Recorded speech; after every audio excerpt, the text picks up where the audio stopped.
First things first, you already win. You already him. You don't gotta pretend. Fuck them, you already king. You stay real, you confident in your skin. It's all now. Sit in the power that you already in.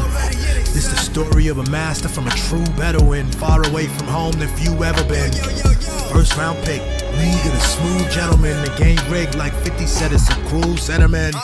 I'm from the era when lyrics and bars is over everything. 5-star veteran.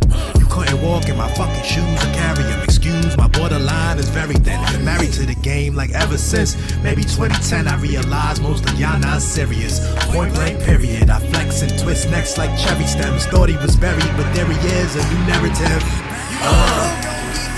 I keep winning. They not used to what you bringing, kid. I keep winning. Don't even know what they looking at. I keep winning. Hey, yo, pick one lane and stay in that I shit. keep winning. Welcome. Today is what? July 1st. It is the first of the month. You are watching How Billy Sees It. This is episode 72, I believe. I am happy to be here with you. Thanks for being here with me. Let me get the applause going. Yeah. I named this today. I named it Courage to Speak. And why did I name it Courage to Speak? Hold on. Hello? I think I named it Courage to Speak because I find that this is a time where people all around me are struggling to speak, and myself included, and not just on political stuff, but just generally. There's a kind of quiet agreement not to get into difficult spaces. I don't know if it's totally like specific to right now.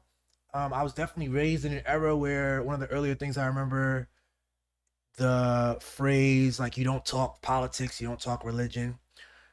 People generally abided by that rule. People could get together and talk about just about anything under the sun. But you left people to whatever their religious beliefs were. You left people to whatever their political beliefs were.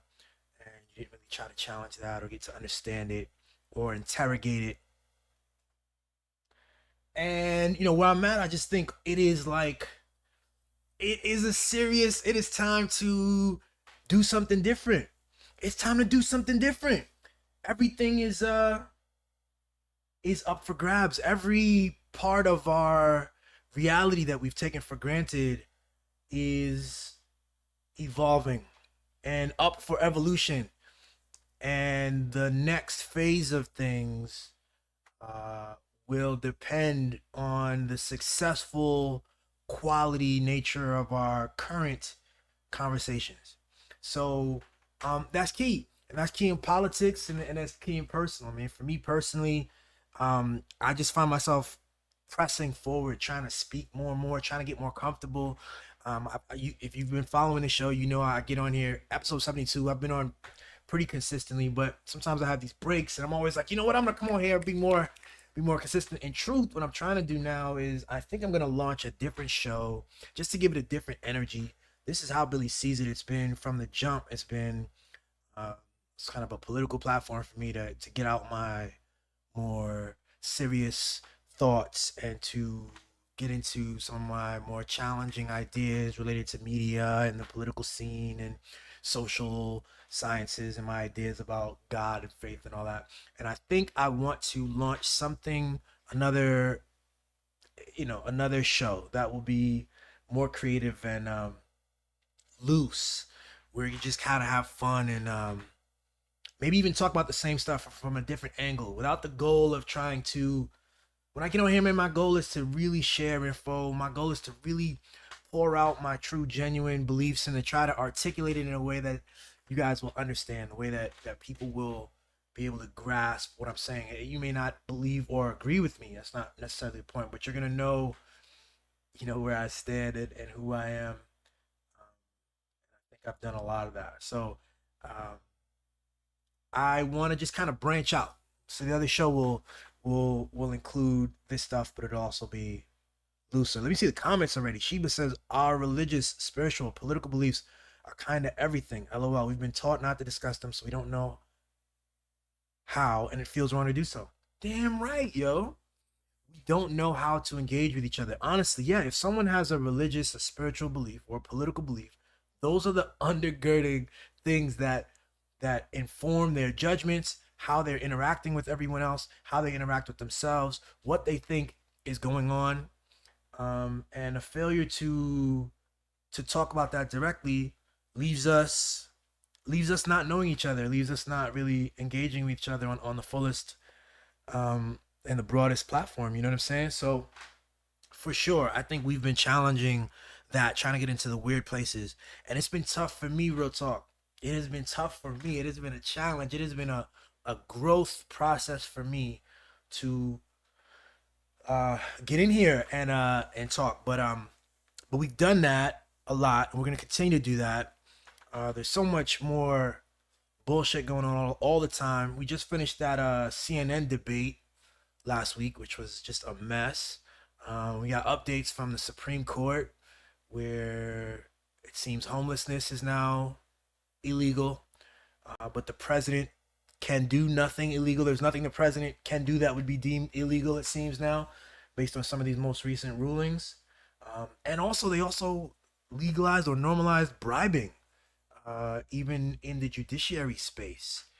It seems we already knew we had this thing called lobbying, which is a kind of formalized bribing, but they've made it even more formal and normal and more allowed. And it's absurd. It's absurd the direction that we're going. We're going into a direction of a very powerful executive. All of the political stuff we learned about growing up, about the three branches and the separation of powers and all of that stuff. We see all that stuff being challenged by a right wing that has been mobilized for a long time, and has been pushing aggressively through their media, through the um, culture wars, and also fielding candidates and fielding judges to get their stuff on. And we're at this pivotal point now. And everyone's focused on this election with Joe Biden and Donald Trump, but there's so much at play. Either which of those men, either one of them, whoever wins, we have a lot of work to do. We have a lot of work to do, man. And I just think we have to develop the courage to speak. There's a whole one of the things that Sheba does for me that's fantastic is like sometimes I don't have the energy to get on here or to talk, or I have some nerves about something politically, and I'm reminded, she knows this now, because like I'm reminded that there are people who get on and say all kinds of stuff. They don't have any fucking qualms.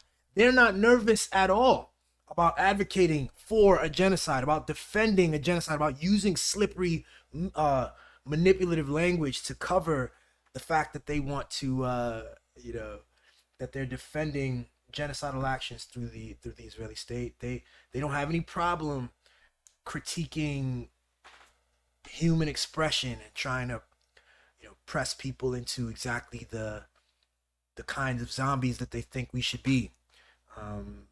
They don't have any problem endorsing a twice impeached, indicted presidential candidate. They don't have any problem pushing backwards ass political views. And meanwhile, people like myself, people like you, I imagine, we are double clutching and thinking twice and trying to find the right words to say this or that. And that's all bullshit, man. That's all bullshit. And it's not sustainable to have this. That's why I love people like Amanda Seals. I love people like Mark Lamont Hill.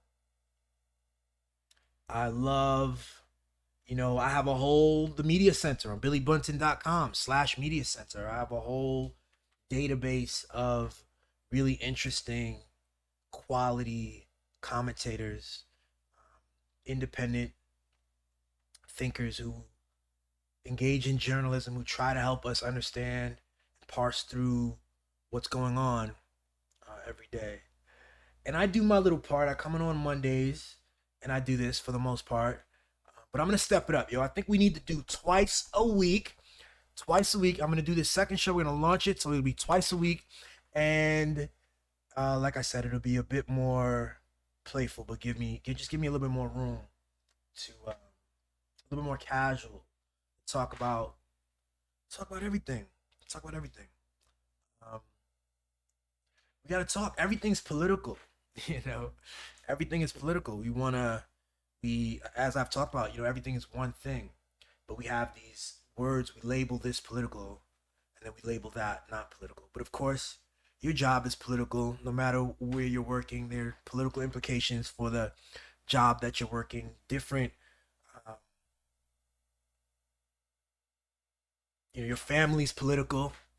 A good friend and colleague of mine, Daniel Tutt, wrote a book about the family, about the very idea of the nuclear family it is not a natural construction. We know that there are communities and societies that engage with each other differently, where the nuclear family either doesn't exist or it exists as part of the broader community, and that there's a cultural approach that includes broader collective. Why? Because that's what is the idea that our family constructions are the only is the only place that we should concern ourselves with. Let's say that I should only be concerned with um, making sure that Sheba's okay, or if we had a child, make sure that the three of us were okay. That would be it. Um, that's ahistorical. That's also not. It's just not what is. It's we are all connected. We've talked about this a great deal, so I probably won't get too deep into that. But I do think we have this opportunity now to as I've said before, to really use the mediums that we have available to us to communicate directly to each other and to say exactly what we mean. And we have the opportunity to, in the past, when they wanted to diminish groups of people, we just label gay people with a moral charge and justify why we have to exclude them and to force people to behave differently. I mean, I've talked about even the word drapetomania, which this existed. We're talking about antebellum slavery South, the 1800s. Language and discourse like drapetomania, which successfully set up American whites to not understand black people, to not understand the people that were enslaved in this country.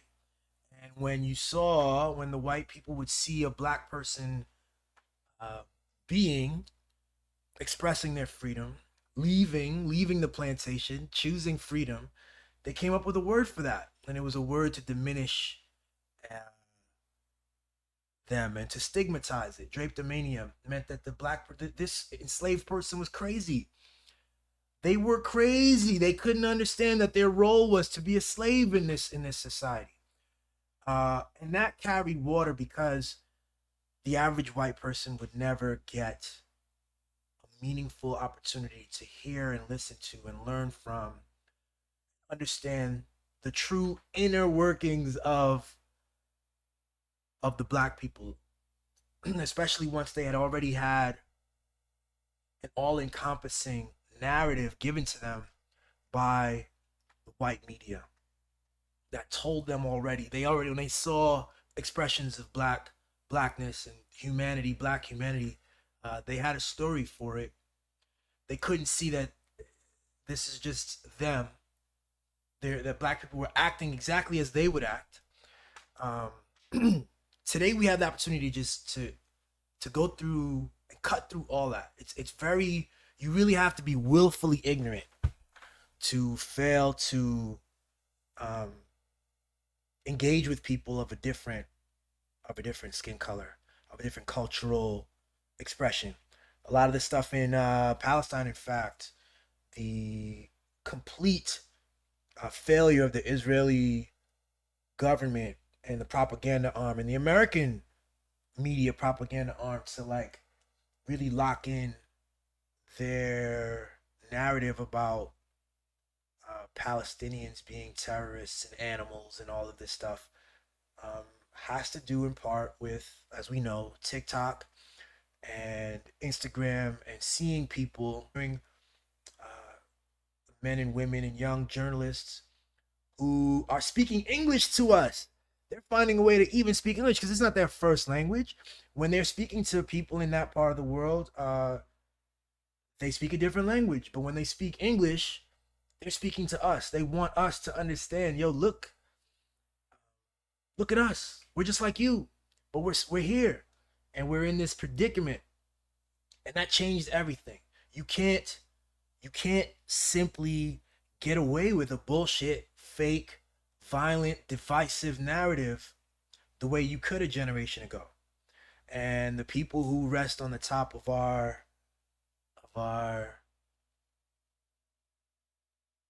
of a political machine, they're struggling to deal with that fact.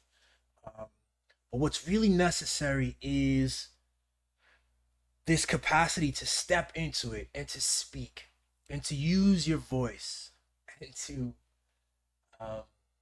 be interested in what is true. So I'm really interested in talking about journalism. I'm really interested in engaging with more people to step into the role of being a journalist, which I think is simply to be someone who is interested in truth, someone who's looking out into the world, who will,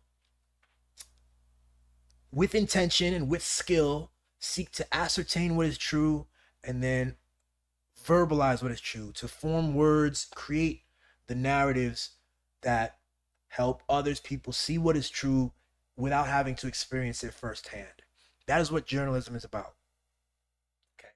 So, a lot of people say, well, I'm not a journalist. I don't care about being a journalist. And if you don't care about being a journalist, that's fine too. I think most of us should care about being a journalist. Again, it's pretty simple and straightforward. It's not about anything else. There's no school you need to go to. It's about just speaking truth, honing the skills to observe and speak truth, and understanding what truth means, and understanding that truth is actually a fairly complex thing. And so even as you speak your truth, you also need to be constantly learning. Good journalists are constantly learning and constantly observing, updating their understanding of truth, updating their reporting on what truth is, with the fullest and open and most open mind, because there's no crevice or there's no space of truth that needs to be discarded or hidden or removed from view.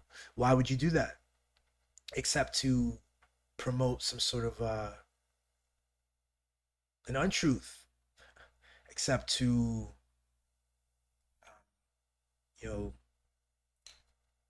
except in support of some end goal, right?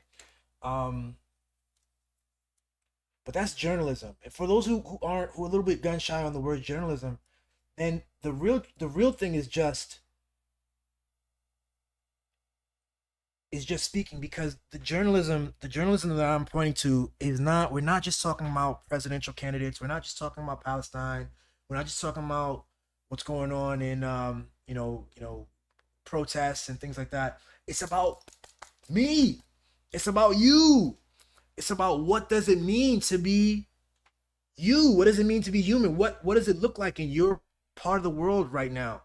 What are you going through? Your inner challenges, as well as your outer challenges. Help us understand the shared experience. Again, for the purpose of breaking down a lot of the contrived separations and walls that we've all inherited, that's super key.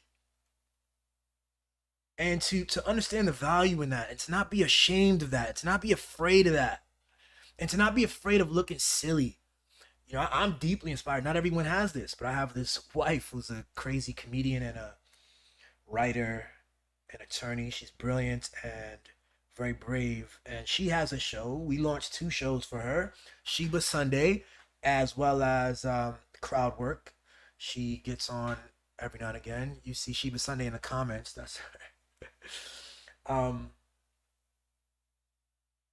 and it's so inspiring to see Sheba use both. Sheba Sunday is a bit more of a serious kind of like a fireside chat with Queen Sheba, and Crowd Work is just her comedy set. Man, she treats it like she's doing a stand up show, like special for like a half hour, and it's so brilliant. I've seen her evolution already. She's only like, I think in her like 20th episode or 30th episode, and the evolution and the freedom and the willingness to get into the ugly and weird parts.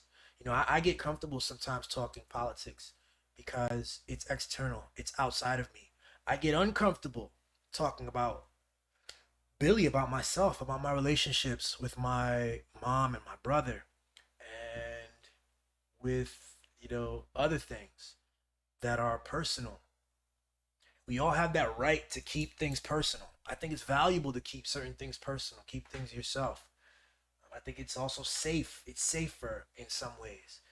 Um,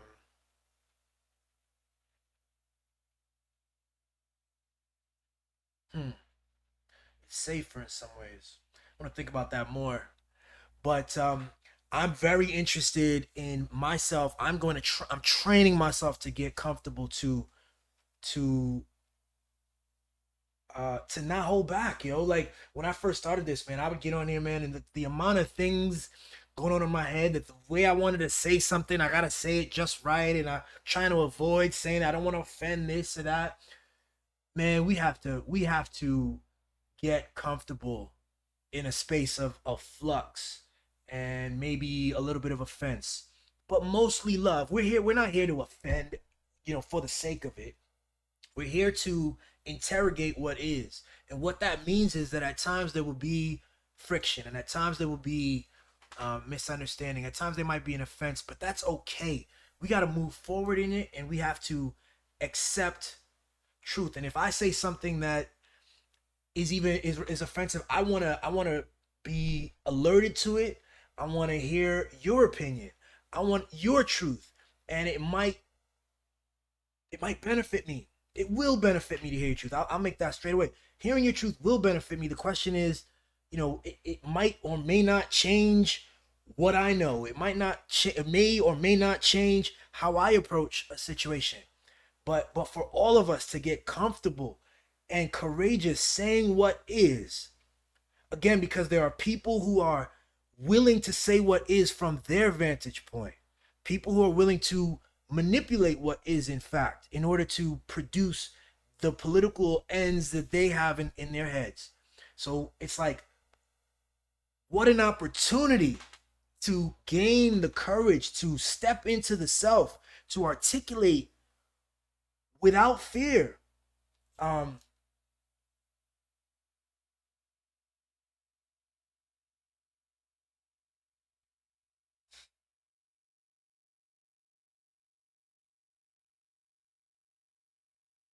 it's about pattern breaking. It's about noticing that, like, so much of what, like, people are always looking around. I see on social media, everyone's so dismayed at what the Supreme Court has done.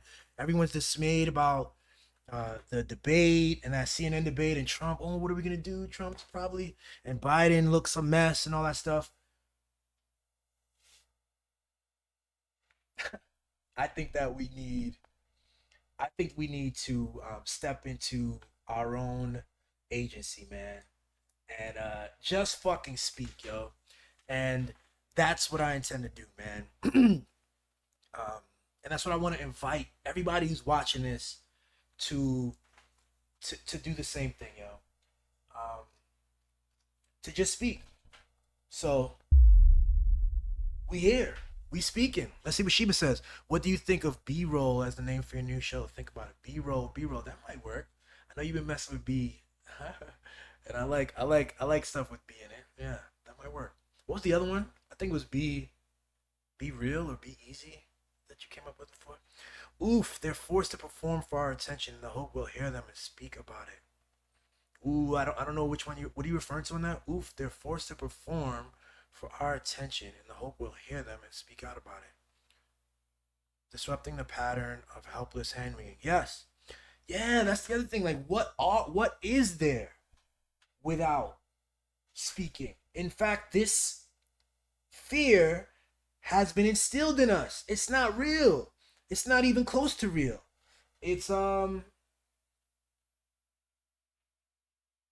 powerful way for the people who will speak will carry the day, and the rest of us are just kind of stuck. Oh, I guess blah blah blah. Like that's not what it is.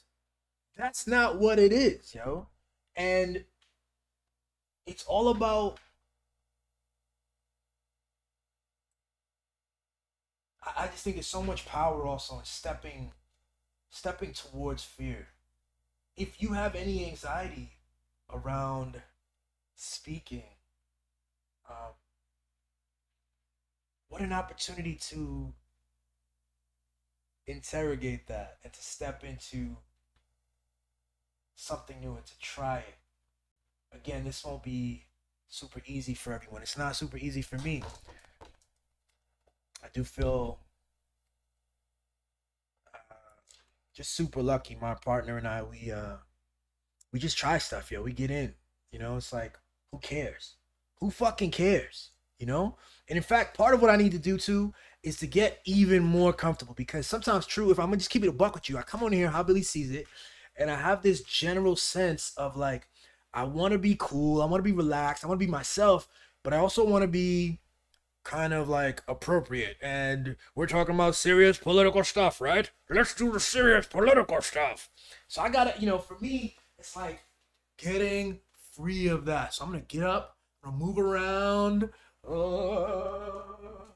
and I'm going to fucking talk about whatever I want to talk about. Oh shit. Bear just kind of loosen up. And just do my thing. And talk politics, talk culture, talk life, talk philosophy, talk all my shit. That's key. So look out for that. Look out in the next couple of, like, to me, what is it, July 1st? By August, I expect to have done at least 8 shows in the next month. And each time I'm gonna kind of look at how I approached it, what I'm doing, and identify the sticky points and just get more courageous. Like, fuck it, Like, let's talk about it. Part of the thing, like, we look at historical figures like Rosa Parks and Dr. King, and sometimes you get like someone like Dr. King, Malcolm X, you get this deeper stuff because these are like the top civil rights historical figures that we have in the U.S.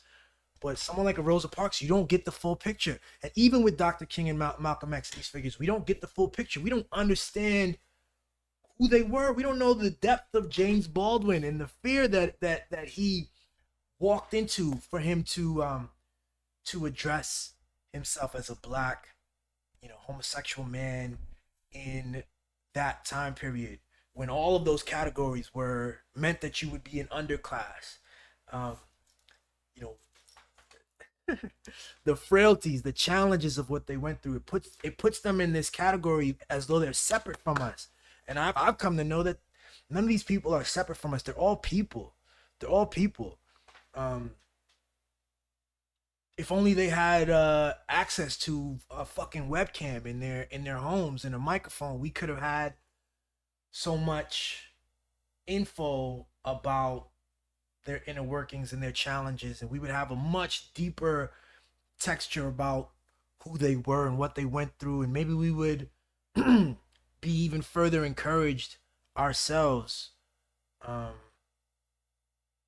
through that understanding, instead of this like kind of general loose sense that these were just brave souls who did the thing that everybody needed or whatever. Nah. And especially now, yo, like I don't know, these are weird times, yo. The as we said, Supreme Court, our entire political system is in real flux. The power moves that are happening from Donald Trump to Biden, both of them, the two parties shifting. Um, is Project 2025. If everyone's familiar with that.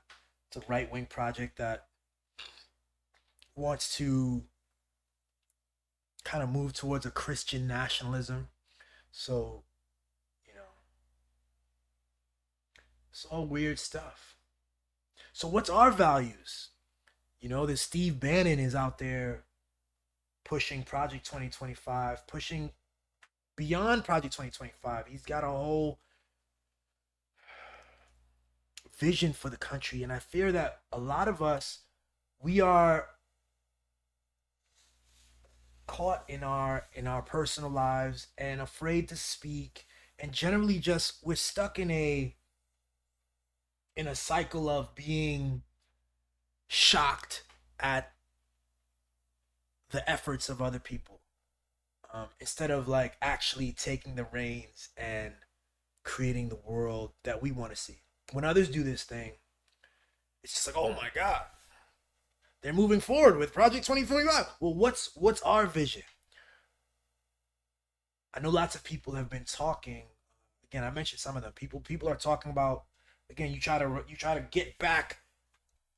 You want to reinstate Roe v. Wade. You want to protect against all of the sort of right wing, fascist, aggressive stuff that people can predict is next to come. But you know what are we building beyond protecting ourselves against right wing political efforts? What are we building that is in our vision? Who's talking about that straight away? And why aren't we? So I mean, I think, you know, underlying it is a bunch of values. For me, it's a bunch of values about love, about really caring about truth, um,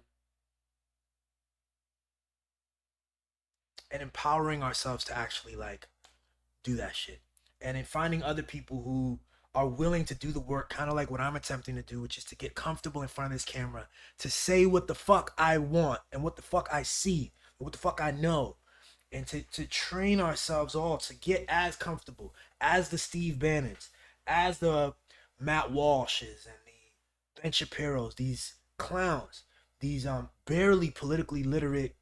No, some of them are politically literate. Let me take that over. The people who watch their shows are politically politically illiterate.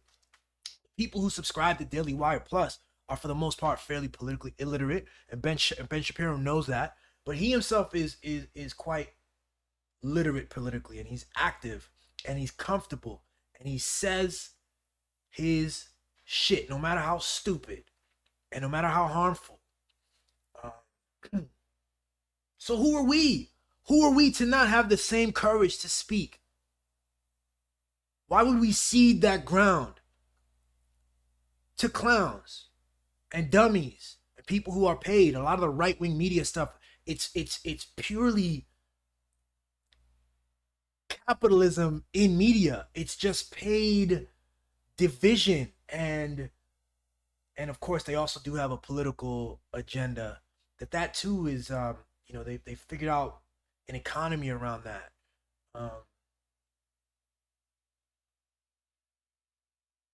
We got to do it.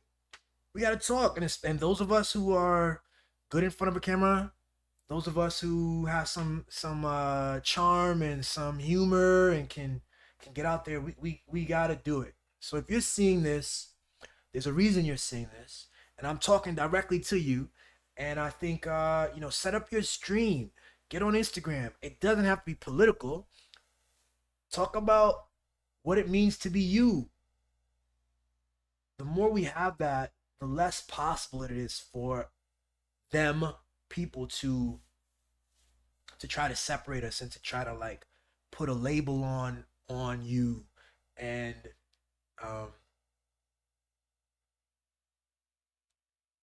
to tell a story about you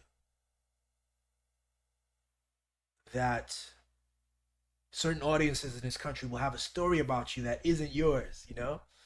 So in this way, I said earlier that being quiet is safe. In this way, I think in this era that we're in, as things have evolved so much, in this current era, things are different, fam. I think it's probably unsafe being fairly unknown, having your values and opinions in the shadows, in the dark, in a closet somewhere. That's unsafe. The safety is in knowing your values and being able to assert them and having them squarely on the table, right? And then you have to be able to defend them, of course. And that's all about growth too. There's a lot of growth that's possible there. So, as I'm making this call to you, promise you that I am making a call to myself, and I'm imposing these kinds of judgments on myself, these kinds of assessments about what's necessary. Yeah, I'm just gonna have some more fun, man. We're gonna get on here and have some more fun. So I did intend this to be a shorter episode. It is already 8:40. That's 40 minutes. I don't know. I have here, I said breaking patterns.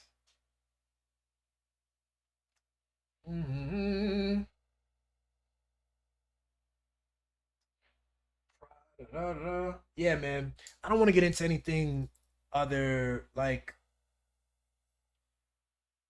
any particular political thing today,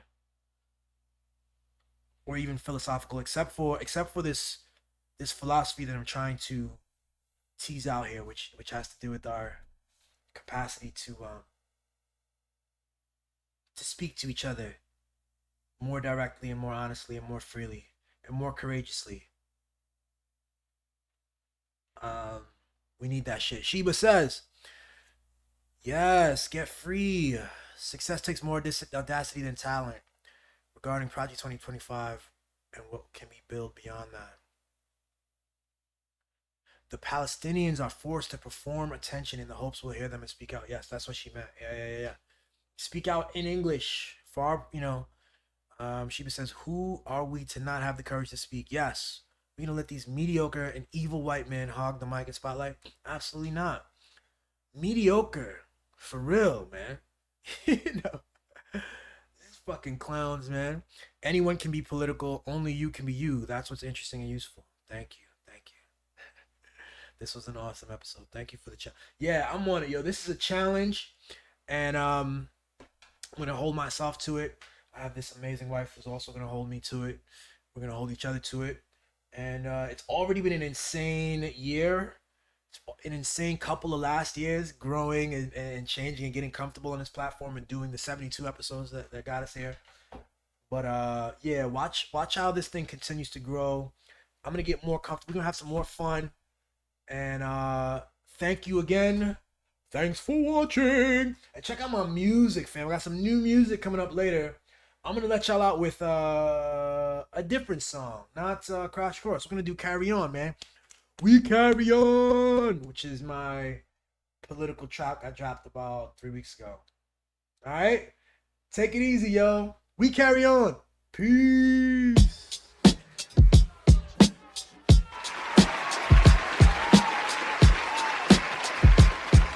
Later.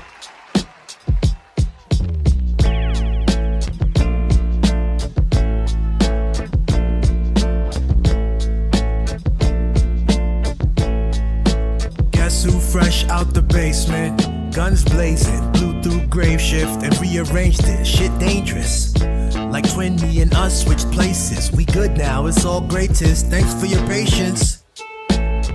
Foot pavement, never talk spray on sight. You look aimless. It ain't just cops, straight shot my old block. The kids ate lead and cooked paint chips. We could change it. Dudes only care about loot and cute bracelets. Whole story on page 6. We still speaking the same language? You couldn't see me with LASIK. I trained from the school of the ancients. The last 2 opponents got wasted. I'm basically bruising their caged ribs, and that's when the crowd went ape shit. Now here's a product placement. I gracefully move and break shit. I'm rude when it comes to the basics. Like who gets to choose how they live? And students break rules on campus. Look, I know rebels that got a cause. I'm hot like them wings with a shot of sauce. We all together and got a march. The kids took lead and said, fuck all y'all bullshit wars, that's a lot of bombs. They bigger heroes than Comic-Con. Move in the same fight, same struggles our daddies born. That's a lot of scars from Haiti to Palestine. We Western Sahara strong. In Congo, we carry on. We carry on. We carry on. We carry on. Pay attention and stay close. I don't do shit how they say so. I run more court than Space Ghost. Love con queso. The one thing I learned from Bezos about my pesos.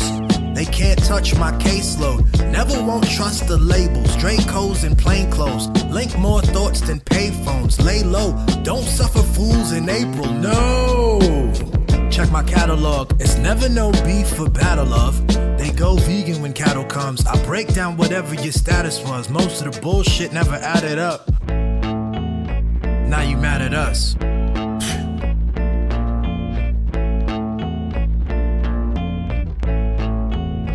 Hey, hey, hey, hey. We carry on. Oh, we carry on. Hey, hey, hey, hey. We carry on. Oh, we carry on. It's all messed up and destroyed. The up parts down like seesaw. They all turned round and recoiled. The whole ship drowned in free fall. Other than that, how's your week going? Not bad.